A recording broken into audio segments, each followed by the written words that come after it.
Buenas noches con todos los especialistas. Hoy trataremos el tema de la adaptación y resistencia al cambio en el ámbito laboral, un tema que nos encontramos muy a menudo. Primero empezaremos presentando a los especialistas. Se puede observar en el recuadro superior a cada especialista. Tenemos a Jorge San Román, a Camila Lara y a Astrid Carhuaz. Ahora vamos a proseguir con la mesa redonda y quería empezar diciendo la definición de estas dos palabras. Para hacerlo un poco más interesante, empezaré diciendo un par de definiciones y quiero escuchar las opiniones al respecto de ello. Según la Universidad de Granda, la adaptación en términos fisiológicos se usa para descubrir el ajuste del fenotipo de una organización a su ambiente. Además, según Virel, psicóloga española, define la adaptación como la interrelación entre las personas y su entorno. Mientras que por otro lado tenemos la resistencia al cambio, lo cual la palabra resistencia proviene del latín resistentia, que a su vez viene del verbo resistiré, que significa mantenerse firme, persistir u oponerse reiteradamente, dando a entender firmeza o negación al realizar un cambio. Según Robbins, reconocido como el autor de libros de texto más vendido del mundo en las áreas de gestión y comportamiento organizacional, da a entender por resistencia al cambio una actitud negativa hacia el cambio, a asumir consecuencias y negociación al apoyo de su implementación.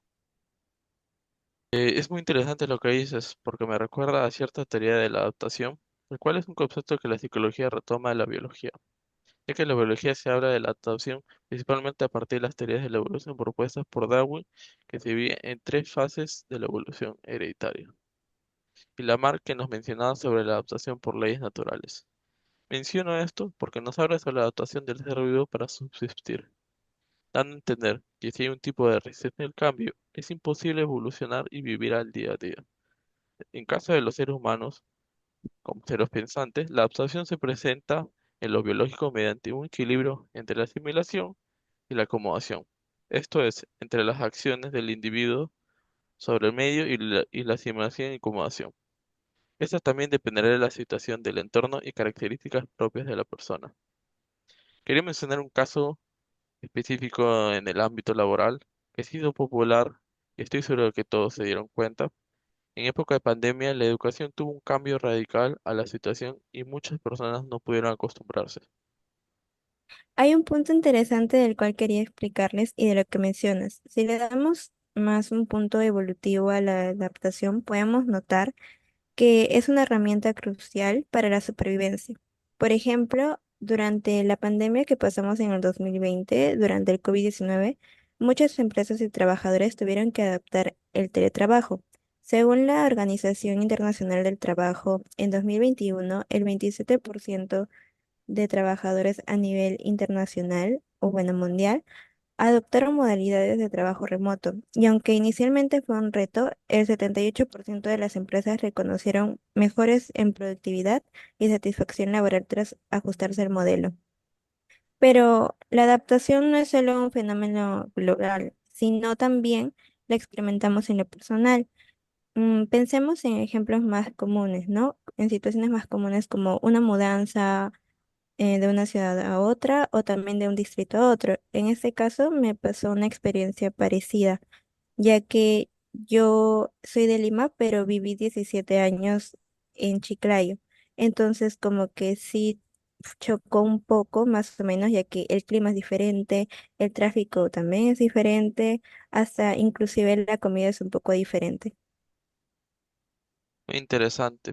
Y justo quería hablar sobre un caso de los profesores de la adaptación también, el cual leí que la UNESCO realizó una encuesta mundial sobre la capacitación a maestros para enseñar a la distancia, la cual solo la mitad de países dieron positivos, menos de 100 países. Otro estudio que realizó y mostraron que en Latinoamérica el 83% de los maestros de primaria y 84% de los maestros de secundaria no cuenta con las herramientas necesarias para enfrentar los retos que ha traído la pandemia. Esto fue mencionado en el 2021, en 2020. Esto lo menciono porque mi madre en esa época le tomó mucho tiempo para aprender a usar nuevas tecnologías para cumplir sus funciones laborales, dejando dos puntos claros, que por más que el individuo quiera hacer un cambio para adaptarse, habrá ciertas condiciones que puedan impedirlo. Y el otro punto es que las generaciones nuevas tienen mayor facilidad para adaptarse debido a la época que han nacido y la facilidad para acceder a la información. Todo gracias al legado que dejaron las personas para que progrese la sociedad. Agregando a lo que dijiste, la adaptación es una de las habilidades más valiosas del ser humano. Y como bien señalas, es nuestra capacidad de poder ajustar nuestros comportamientos o pensamientos frente a una situación. Y esta habilidad va de la mano con la resiliencia, ya que nos permite no solo soportar el impacto de las dificultades, sino crecer a partir de ellas. Y bueno, si le damos un enfoque más psicológico, podemos notar que la adaptación es un proceso donde se pasa diferentes etapas, ¿no? Primero sería el impacto inicial, donde predominan diferentes emociones como el miedo, angustia, la incertidumbre o inclusive el rechazo. La siguiente etapa sería la aceptación gradual, que es donde empezamos a aceptar nuestra nueva realidad. Y la tercera que sería la integración, que sería ya el poder ajustar nuestra nueva vida para poder adaptarnos al cambio. Y bueno, todo un ejemplo común de todo esto sería el contexto laboral, ya que según una consultora llamada Gallup, el 50% de los empleados experimentaron altos niveles de estrés cuando enfrentan un cambio laboral significativo, como por ejemplo un cambio de rol o de función, o también podría ser de despido. Sin embargo, aquellos que logran adaptarse su mentalidad y poder ver esto como una nueva oportunidad, tienen un 35% más de probabilidad de encontrar satisfacción en su nuevo rol. Y un estudio publicado encontró que personas que se han mudado al menos 2 veces en su vida tienen una mayor apertura al cambio y son un 25% más propensas a tener el éxito. Una manera de fomentar la adaptación en nuestras vidas es enfocarnos en nuestra flexibilidad mental. Aprender nuevas habilidades como un idioma o algo más técnico, ponerte a cursos de baile o algún deporte, ¿no? No solo amplía nuestro horizonte, sino que nos estrena o bueno, nos entrena para enfrentarnos mejor a los cambios. Además, cultivar relaciones de apoyo es esencial. En contextos laborales, por ejemplo, los equipos que comparten información y se apoyan mutuamente logran adaptarse un 40% más rápido a los cambios organizacionales, según la revista de Harvard. Bueno, según todo lo escuchado hasta el momento, me veo en la necesidad de recalcar un punto importante, habiendo tocado el tema de la psicología.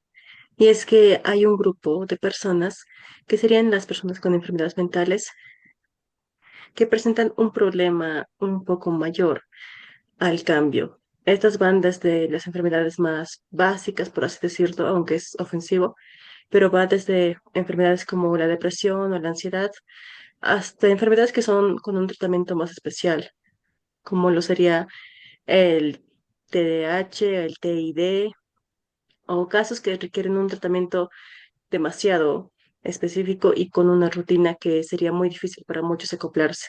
Y muchas veces la dificultad o la resistencia que van a presentar estas personas al cambio se debe a dos grupos específicos de personas, en la que mayormente una persona con enfermedad mental lo va a dividir. Esto puede ser involuntario por las personas que los rodean y no necesariamente intencional a grado de atacar, sino más inocentemente, por decirlo de esta manera.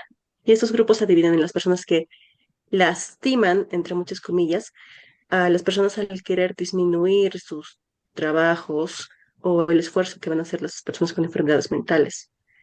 Las personas con enfermedades mentales no necesariamente los quieren ver o desean verlos de esta manera tan un poco grosera, pero es lo que ellos van a sentir.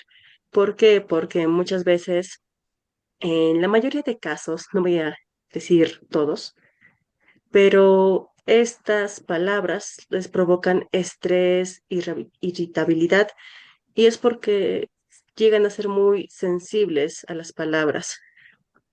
Estas acciones pueden llegar a dar desbordajes de emociones, aislamiento en muchos casos, una falta de comunicación para socializar y llega a ser una pérdida de toda razón para continuar, en especial en el ámbito laboral, aunque a veces también y mayormente es en los casos de entornos familiares o amigos. Astrid, una pregunta. ¿Por qué se produce esto? ¿Acaso es solo la interacción? Bueno, enfocándonos en una generalización de al menos el 90%, diría que todo empieza en el proceso de diagnóstico. Cuando se encuentran dos personas que están en un mismo entorno, en un mismo tratamiento, por así decirlo, no el mismo tratamiento obviamente, pero en un proceso en el que le van a tratar, le van a diagnosticar, se vuelven muy, muy sensibles. Esto es no deseado en mayor parte y es provocado en general por las personas que los van a apoyar o dar aliento en todo el proceso, pero inconscientemente solo hacen más daño en el tema psicológico. ¿Por qué? Porque cuando estás en tratamiento te dicen vas a tomar pastillas o vas a tener que venir acá tantas veces a la semana y esas palabras se asocian mucho y a veces salen inconscientemente a decir para siempre, toda tu vida.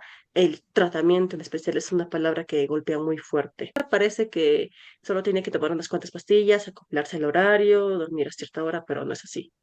Por dentro es mucho más difícil. Y que uno no reconozca es como decir, no reconozco el cambio o el esfuerzo que estás haciendo. Esto lleva a sensaciones como miedo, ira y sus emociones básicamente van a estar muy descontroladas, muy sensibles a los cambios que no desearon, lo que lo pone en una gran resistencia inconsciente o consciente, lo que puede terminar haciendo a una persona inestable. Wow, es muy fuerte lo que mencionas. Entonces, para entender un poco mejor, lo que menciona es que las personas con enfermedades a menudo ven complicadas las relaciones sociales, esto por, o en parte, tener más sensibilidad a las palabras, ¿no? Sí, es efectivamente eso. En caso mío, bueno, yo tengo TID, que es esto, el trastorno de identidad disociativo. Es decir, tengo múltiples personalidades dentro de mi pobre, inofensivo y bonito cuerpo.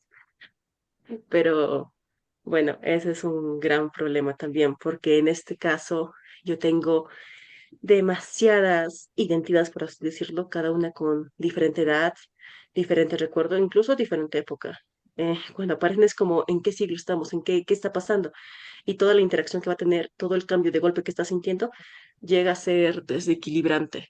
Las primeras semanas fueron demasiado descontroladas y el cambio que surgía porque surgía así, como una ruleta, un carrusel. Era como acá, para acá, para acá, para acá, para acá, ¿y dónde estás? ¿Dónde estás? Y todo eso cambia demasiado rápido, estresa y no es tan fácil de sobrellevar como uno creería, es bastante difícil, ya que uno dice, ah, cambias un momento, tal vez en una hora puede ser uno, en otra hora puede ser otro, y no es así. Necesita años para siquiera tener un mínimo de control y que no te afecten todas las cosas que vas a ver y que vas a olvidar, porque el cambio en estas enfermedades son demasiado complicadas, demasiado sensibles, por no decir palabras más fuertes.